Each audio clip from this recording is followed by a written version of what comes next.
What is your question? What is meant by general ledger accounting? Means before asset accounting, whatever we have done, that is general ledger accounting. So that is general ledger accounting is what GL. GL, everything in general ledger accounting like financial statements, balance sheet, P&L, trial balance, GL balance, like how you do this thing, return earning account settings. Apart from this, we have sub-ledger accounting like accounts receivable, accounts payable, asset accounting. These are called the sub-ledger accounting. The main is general ledger accounting. All the reports, financial reports would be prepared based on the general ledger balance only, GL balance. Okay. So how did this question arise basically?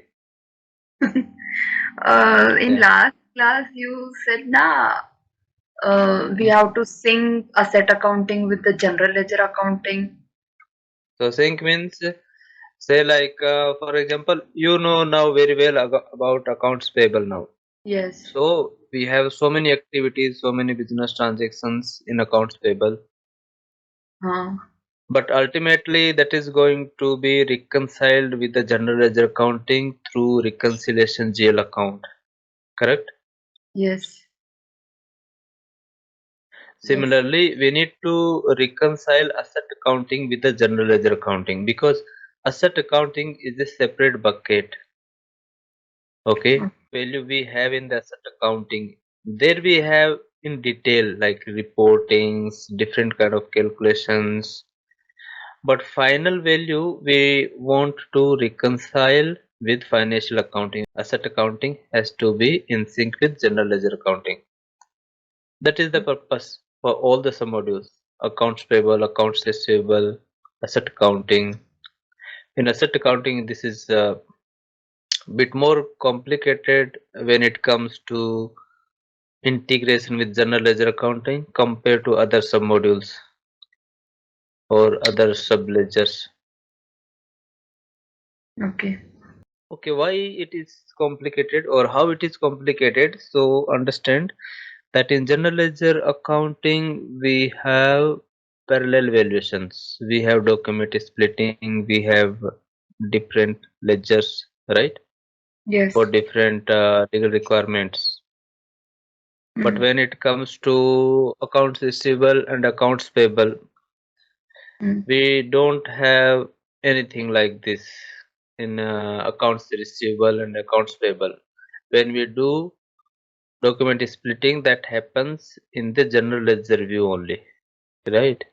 When we Yeah. display document, simulate and then simulate in the general ledger view, there also ultimately these are GL accounts only.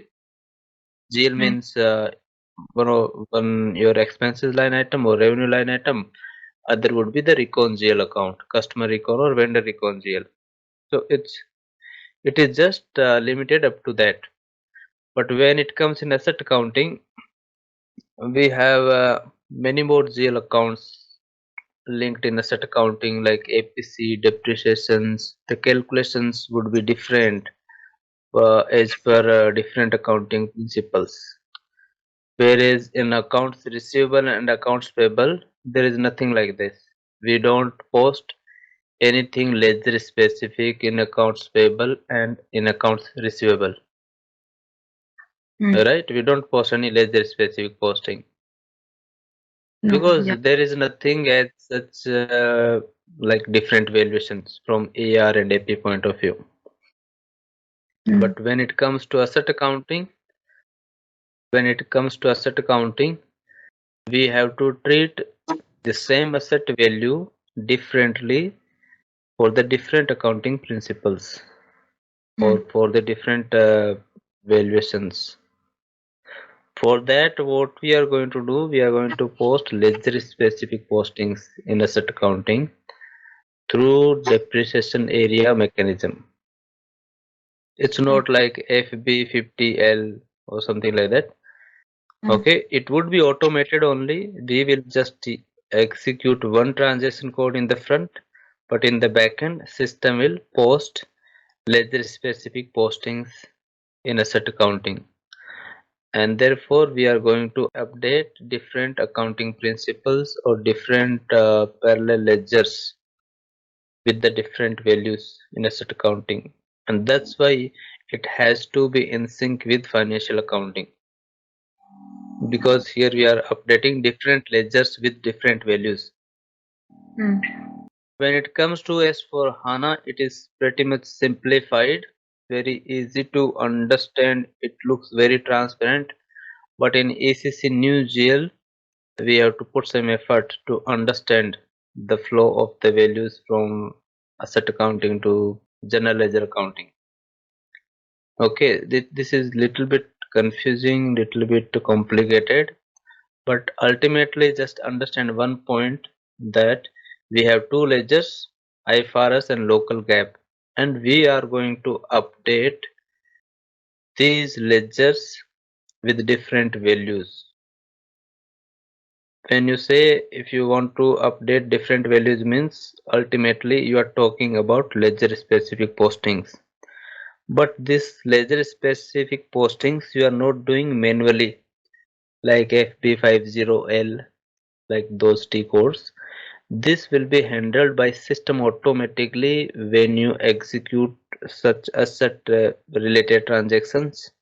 In the background, system is going to post ledger specific postings. For that, we have the mechanism of depreciation area, real depreciation area, and delta depreciation areas. Through this mechanism, system is going to post automatically ledger specific postings for a few of the transactions where the ledger specific posting is required. So this you will understand completely once we complete the cycle. No worry, you will understand definitely.